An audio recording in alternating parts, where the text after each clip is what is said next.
Qu'est-ce que l'homéopathie? Eh ben, l'homéopathie, c'est de l'eau, plus du sucre, plus les souvenirs de l'eau. Et oui, parce que l'eau se souvient, elle a une mémoire, elle n'oublie pas, elle sort des vieux dossiers. En gros, l'idée, c'est que si tu mets une molécule d'eau en contact avec une substance active, elle va s'imprégner d'un effet magique qui soigne et elle va transmettre cet effet magique aux autres molécules qu'elle va croiser sur son chemin. Par exemple, le foie de canard, ça soigne la grippe. Comme ça, au hasard. Si tu veux soigner les méningites, c'est des orties avec des rognures d'ongles de Triceratops, et les démangeaisons anales, des œufs mimosa trempés dans l'huile de vidange.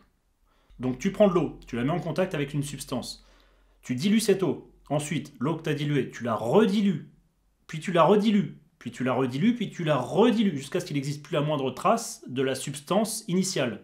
Et tu factures ça, 7,50 € les 10 pastilles. Alors là, les gens vont dire, bah non, c'est de l'arnaque ton truc, c'est de l'eau. Et là, je dis oui, non, attention, parce que l'eau, elle se souvient. Elle a été en contact avec une substance. Et elle a transmis sa mémoire à l'eau qu'elle a côtoyée. Qui elle-même a transmis sa mémoire à l'eau qu'elle a côtoyée, qui a transmis sa mémoire à l'eau qu'elle a... etc. jusqu'à l'infini. Ce qui fait que même une goutte d'eau diluée dans l'univers observable, ça marche comme au premier jour. Alors là, tu dis, ah bah oui, ah bah si c'est ça, d'accord, je paye par carte. Sauf que si l'eau qui a été en contact avec l'eau, qui elle-même a été en contact avec l'eau, qui a été en contact avec l'eau, qui elle-même a entendu parler jadis de l'eau, qui a côtoyé l'eau, qui elle-même est la belle-sœur de l'eau, et qui a couché avec l'eau, qui elle-même a tripoté l'eau, qui a eu comme professeur l'eau, qui a travaillé avec l'eau, qui jadis, au tout départ, a été en contact avec la substance arbitraire initiale, et bien si cette eau-là conserve l'intégralité des propriétés de guérison de la dite substance, alors toutes les molécules d'eau de la planète devraient guérir toutes les maladies du monde, puisque chaque molécule d'eau a été en contact avec une molécule d'eau, qui elle-même a été en contact avec une molécule d'eau, qui elle-même a été en contact avec une molécule d'eau, qui a été en contact avec toutes les substances de la planète. La goutte d'eau de ton verre, elle était en contact avec une molécule d'eau qui vient de la nappe phréatique, qui elle-même provient d'un fruit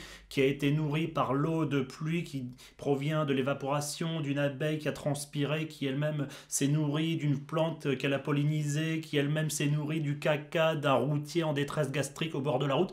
Bref, tu remontes la chaîne à l'infini. Donc d'après les principes de l'homéopathie, tous les êtres vivants qui consomment de l'eau, sous quelque forme que ce soit, ça peut être robinet, soupe, fruits humides comme fruits secs, tu bois la tasse à la piscine ou tu as un partenaire sexuel qui te pisse dans la bouche, on juge pas, tu fais ce que tu veux, et ben bonne nouvelle, tu auras zéro maladie.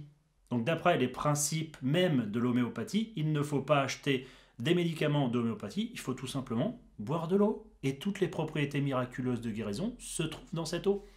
C'est mathématique.